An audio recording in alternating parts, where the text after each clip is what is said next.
exploring the terrifying world of the Charlie Charlie game. The Charlie Charlie game has captivated and terrified people around the world, often sparking debates about the paranormal. This game, which claims to connect players with wandering spirits, has led many into a world of fear and unpredictability. For some, it's nothing more than a pastime. For others, it's a gateway to chilling experiences. Let's dive into the story of 4 friends who dared to play this game and the horrifying consequences they faced. The setup, a curious encounter. In a college library, Peter, George, Daisy, and Abby were engrossed in their studies when Peter stumbled upon a peculiar book. As he searched for a specific title, a book mysteriously fell off the shelf, catching his attention.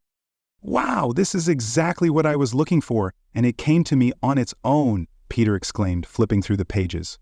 Upon inspection, he found a folded page featuring a drawing of a cross divided into 4 sections, with 2 quadrants marked yes and the other 2 no. Intrigued, Peter shared his discovery with his friends. "What's Charlie Charlie?" he asked, still puzzled.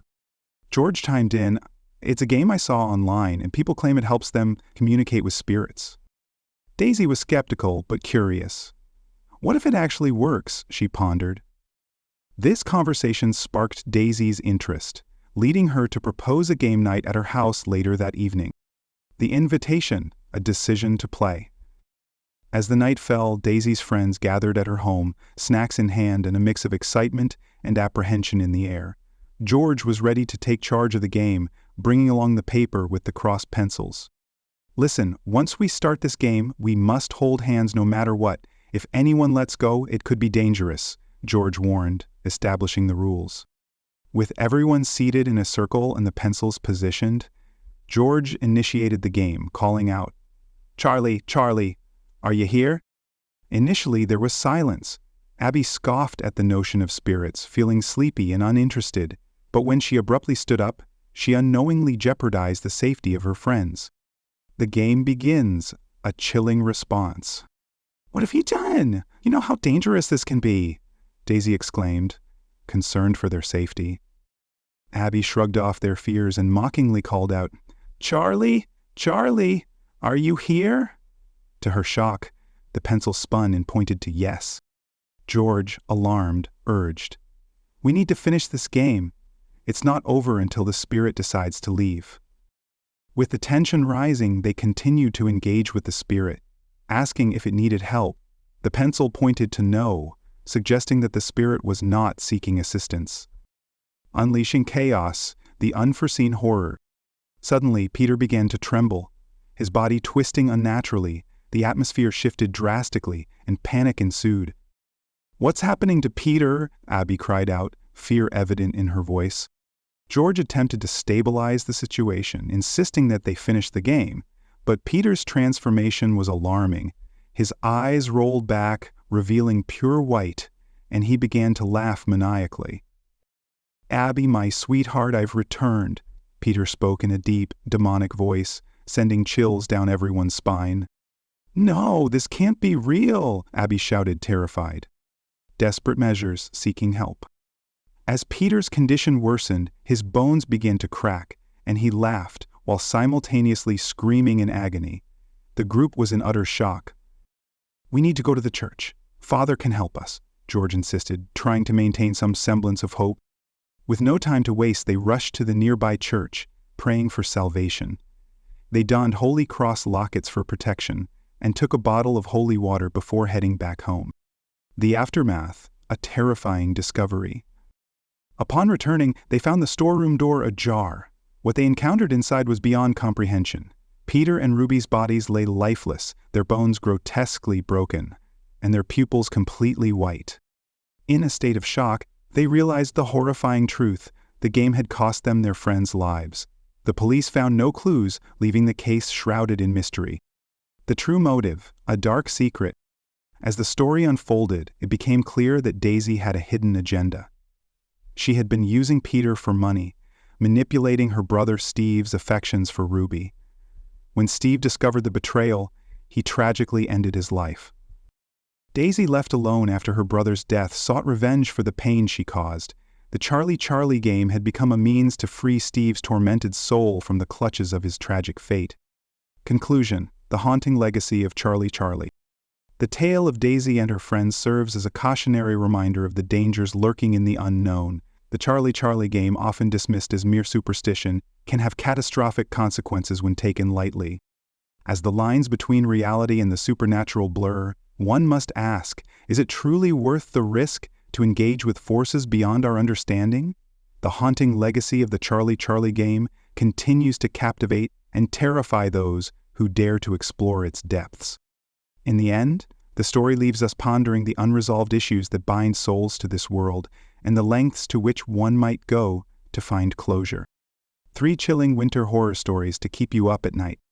As winter descends and the nights grow longer, there is something about this season that brings out the eerie and unsettling. The following true stories serve as a reminder of how the quiet stillness of winter can sometimes hide the most terrifying encounters.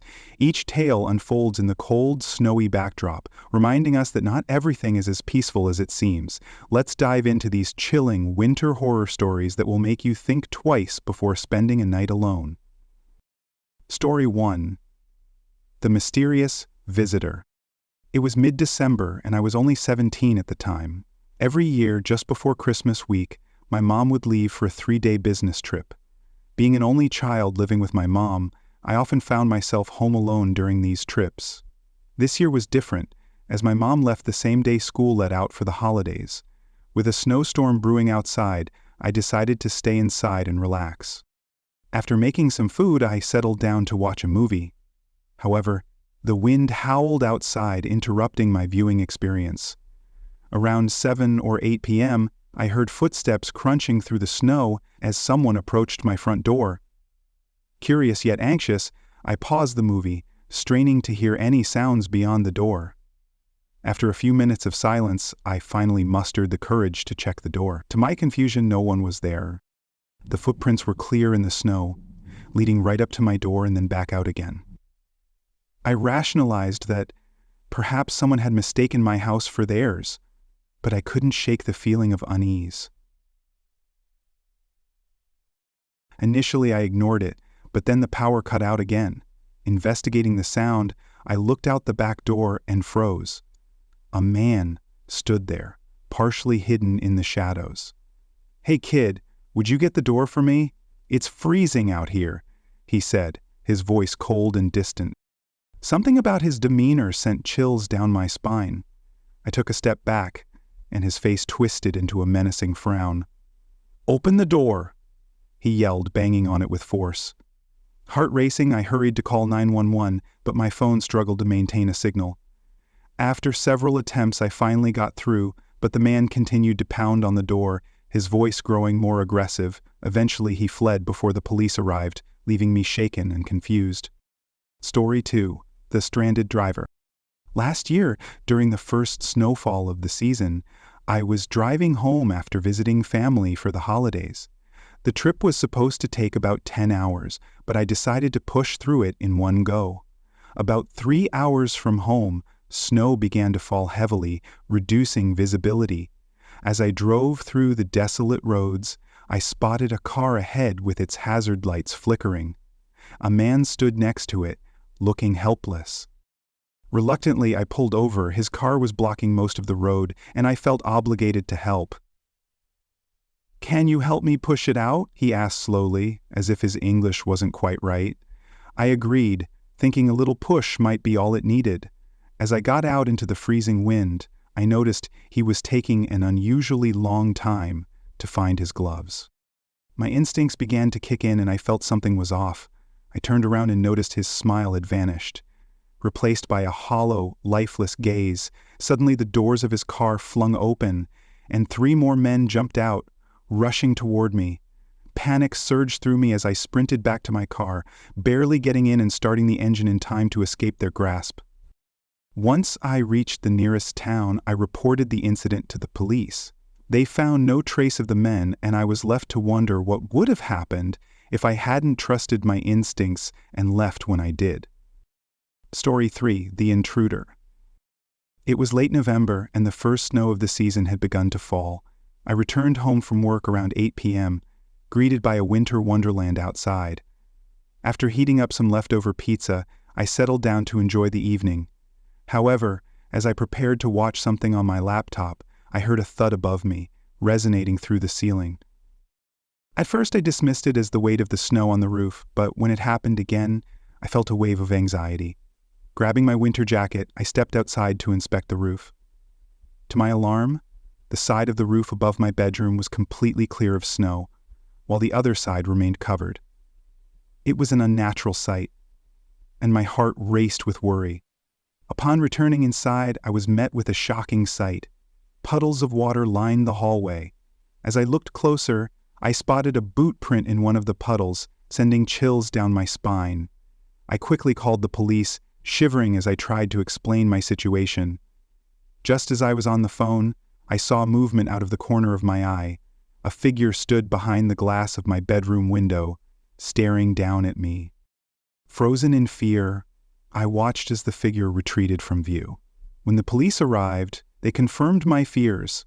Someone had made it onto my roof and likely entered through an unlocked window. They speculated that I had narrowly escaped an encounter, having gone outside at the exact moment the intruder had entered. It's been nearly a year since that night, and while nothing else has happened, the uncertainty of what could have occurred still haunts me. I often wonder if that was just a one-time attempt, or if I'll ever feel truly safe in my own home again. Conclusion. These stories remind us that winter nights can conceal more than just the cold. Whether it's a mysterious visitor, a deceptive stranded driver, or an unwelcome intruder, the chilling truths behind these encounters linger long after the snow has melted. As you cozy up in your warm home this winter, remember to stay vigilant and be aware that not all is as it seems, especially when the shadows grow long and the nights turn cold.